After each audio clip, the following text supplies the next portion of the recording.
Listen carefully, because this might be the conversation that changes how you see yourself forever. Right now, as you are listening to this, there's a version of you living inside your mind that is no longer real, but it is still making decisions for you. And that is the problem.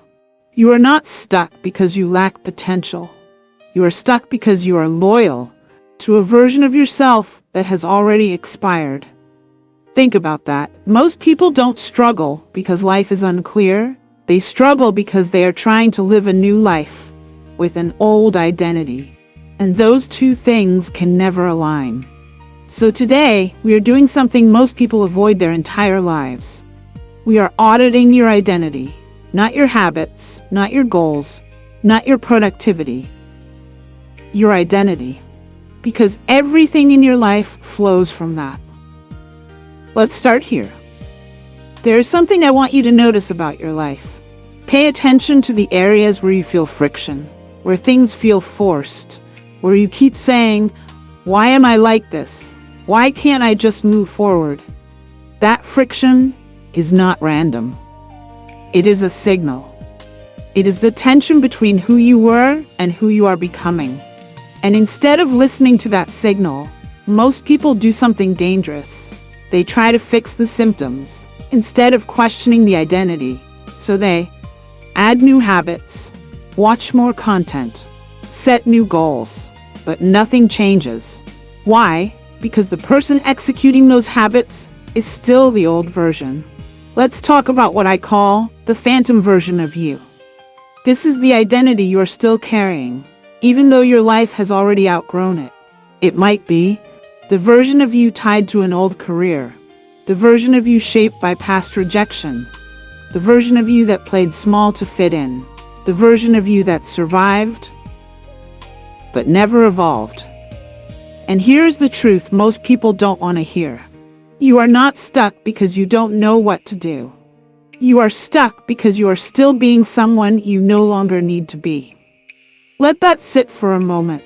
Look at your daily decisions. Ask yourself honestly, who is making these choices? Is it the current you? Or is it the scared version of you? The insecure version? The version that needed approval? The version that didn't believe it was enough?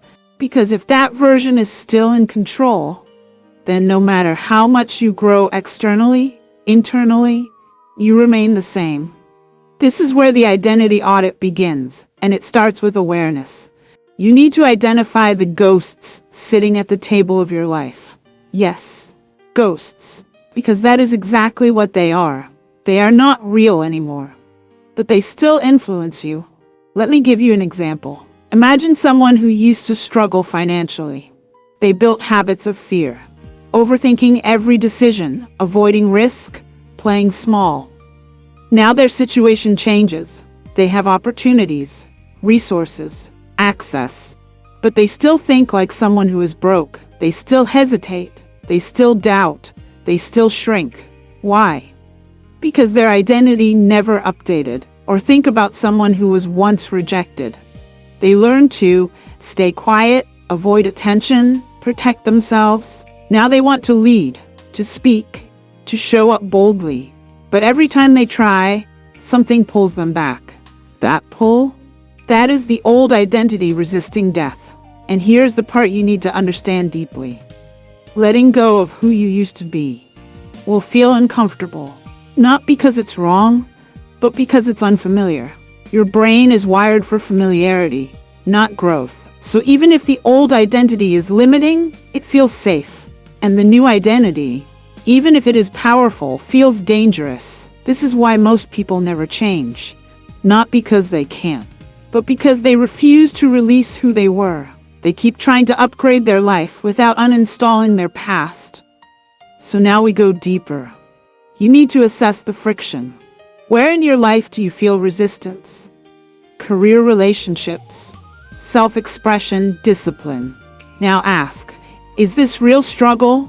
Or am I trying to live as someone I no longer am? Because there's a difference between growth pain, identity conflict. Growth pain is necessary. Identity conflict is optional.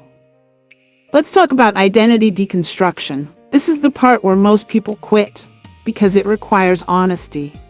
Real honesty. You need to look at your current life and ask, what am I still doing that belongs to a version of me that no longer exists? This could be commitments you've outgrown, relationships that reflect your past, habits that supported survival, not growth. And here's the hard truth. Just because something was once right for you does not mean it still is. You are allowed to evolve. You are allowed to change direction. You are allowed to outgrow versions of yourself. But you cannot do that if you keep carrying everything forward. There is a method I want you to understand. Call it burn the script. This means you stop letting your past define your present identity, not by ignoring it, but by releasing its authority. You are not your past achievements. You are not your past mistakes. You are not your past identity. Those were versions, not definitions. Now we move into something powerful, creating space. Because here's the truth. You cannot build a new identity in a space that is already full. You need to create a void. And yes, that void will feel uncomfortable, quiet, uncertain. But that is where transformation begins. Most people fear that space, so they rush to fill it with distractions, with old habits, with familiar roles. But if you can sit in that space without rushing, you give your new identity room to form. Now let's talk about integration. Because awareness alone is not enough. You need to reinforce the new version of yourself. And this happens through small daily signals. Not big dramatic changes, small consistent ones. For example, speaking differently, making slightly bolder decisions, choosing differently in familiar situations. Each time you do this, you send a message to your brain. This is who I am now. And over time, that becomes your new baseline. Here's something important. You don't become a new person overnight. You become a new person by consistently acting out of alignment with your old identity until the old identity fades. And yes, there will be moments where you feel lost, where you question yourself, where you feel like you don't fully belong anywhere. That is normal. That is the transition. You are not going backwards. You are between identities. And that space, that is where real growth happens. So here's what I want you to take from this. You are not stuck. You are not broken. You are not behind. You are simply carrying a version of yourself that your current life no longer needs. And the moment you release it, everything changes. Your decisions, your confidence, your direction, your life. So today, do the audit. Ask yourself, who am I still being that I need to let go of? And more importantly, who am I becoming that I need to start honoring? Because your future is not waiting for you to try harder. It is waiting for you to become someone new. If this message shifted something in you, don't ignore it. That awareness is your turning point. Drop a comment, I release the old me, and start showing up differently today, not tomorrow, today. Because transformation doesn't begin with time, it begins with a decision. And this is your moment.